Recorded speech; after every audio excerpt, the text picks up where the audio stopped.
존경하는 정의화 국회의장님, 그리고 선배 동료 의원 여러분, 새정치민주연합 홍종학입니다. 오늘 우리는 어려운 선택을 하기 위해 이 자리에 모였습니다. 어려운 선택이지만 국가와 국민을 생각하면서 우리는 가슴 아픈 선택을 해야만 합니다. 여러분의 선택에 참고가 되도록 인사청문위원으로 활동한 경과를 알려드리고자 합니다. 여러분들도 국회의원으로서 가장 하기 싫은 일이 인사청문위원이라는데 동의하실 겁니다. 저도 마찬가지입니다. 그래서 우리는 동료 의원이 강요로 임명되면 반기는지도 모릅니다. 선출직 공무원은 개인 신상과 관련한 문제는 상대적으로 적기 때문이죠. 우리 당의 지도부도 아마 그런 생각으로 주로 정책을 다루는 저를 임명한 것으로 알고 있습니다. 그런데 당혹스러운 일이 벌어졌습니다. 야당의 인사청문위원이 발표가 되자마자 수없이 많은 제보가 쏟아져 들어오기 시작했습니다. 총리 후보자에 대한 의혹으로는 역대 최악으로 생각될 만큼 제보가 쏟아져 들어왔습니다. 후보자가 자주 과장되게 자기 과시적인 발언을 하거나 육두문자를 섞어가면서 협박에 가까운 태도를 보인다는 제보까지 들어왔습니다. 저희를 더욱 당황스럽게 한 것은 후보자는 그런 의혹들을 해명할 아무런 자료도 제공하지 않았습니다. 50년 전 엑스레이 사진을 들고 나와서 언론을 상대로 아들의 건강을 공개 검증하는 태도와는 달리 인사청문회에는 기본적인 자료조차 제출하지 않았습니다. 그래서 저희는 인사청문회장에서 후보자가 스스로 의혹을 해명하길 바라면서 질의를 했습니다. 후보자는 그런 의혹에 대해서 강하게 부정했습니다. 자신이 언론인들을 상대로 총장이나 교수를 만들어줄 수 있다거나 김영란법에 대해서 그런 말을 한 적이 없다고 강하게 부정했습니다. 정말 안타까운 일입니다. 후보자의 이런 강한 부정적인 발언은 곧 모두 거짓임이 밝혀졌고 만천하에 공개되었습니다. 공직 후보자의 최우선의 덕목은 국민을 상대로 거짓말을 하지 않는 것입니다. 거짓말을 하는 공직 후보자가 허용된다면 정부에 대한 국민의 신뢰는 무너지고 국가 자체의 존립이 어려워지기 때문입니다. 그런데 놀랍게도 이어진 청문회에서 후보자의 거짓말은 계속되었습니다. 신체 검사 관련, 타워 팰리스 구입 자금 관련 해서 후보자는 밥 먹듯이 거짓말을 했습니다. 왜 그랬을까요? 후보자는 의도적인 거짓말을 하고 있었고요. 온 국민이 지켜보는 가운데 의도적으로 헐리우드 액션을 했던 것입니다. 형편이 어려운 동생으로부터 2억 5천만 원을 빌린 의혹에 대해서 자료를 제출하겠다고 했지만 끝날 때까지 자료는 제출하지 않았습니다. 두 아드님의 유학자금에 대한 송금 내역을 제출하겠다고 했지만 겨우 10억 원 상당되는 것 중에서 2천만 원을 제공하고 끝냈을 뿐입니다. 이완구 총리 후보자에 대한 의혹은 꼬리에 꼬리를 물고 제기되었습니다. 수많은 병역, 재산, 언론관, 국보익, 부정과 비리 연루건이 제기되었지만 후보자는 국민 앞에서 헐리우드 액션을 해가며 거짓말을 끊임없이 했던 것입니다. 이완구 후보자를 총리로 세우는 것이 당장은 국정 운영에 도움이 될지도 모르겠습니다.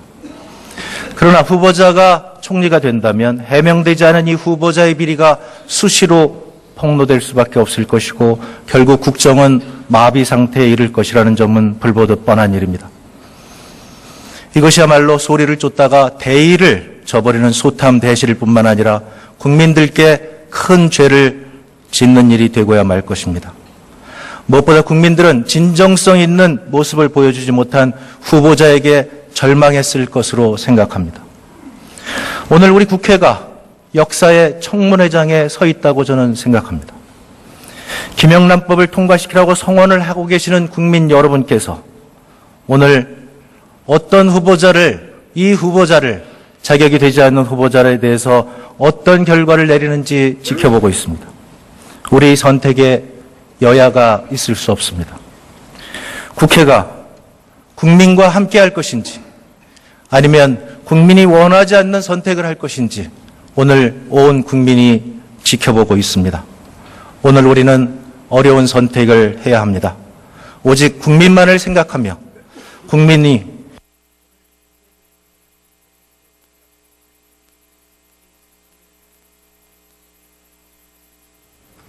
우리 당의 지도부도 아마 그런 생각으로 주로 정책을 다루는 저를 임명한 것으로 알고 있습니다. 그런데 당혹스러운 일이 벌어졌습니다. 야당의 인사청문위원이 발표가 되자마자 수없이 많은 제보가 쏟아져 들어오기 시작했습니다. 총리 후보자에 대한 의혹으로는 역대 최악으로 생각될 만큼 제보가 쏟아져 들어왔습니다. 후보자가 자주 과장되게 자기 과시적인 발언을 하거나 육두문자를 섞어가면서 협박에 가까운 태도를 보인다는 제보까지 들어왔습니다. 저희를 더욱 당황스럽게 한 것은 후보자는 그런 의혹들을 해명할 아무런 자료도 제공하지 않았습니다. 50년 전 엑스레이 사진을 들고 나와서 언론을 상대로 아들의 건강을 공개 검증하는 태도와는 달리 인사청문회에는 기본적인 자료조차 제출하지 않았습니다. 그래서 저희는 인사청문회장에서 후보자가 스스로 의혹을 해명하길 바라면서 질의를 했습니다.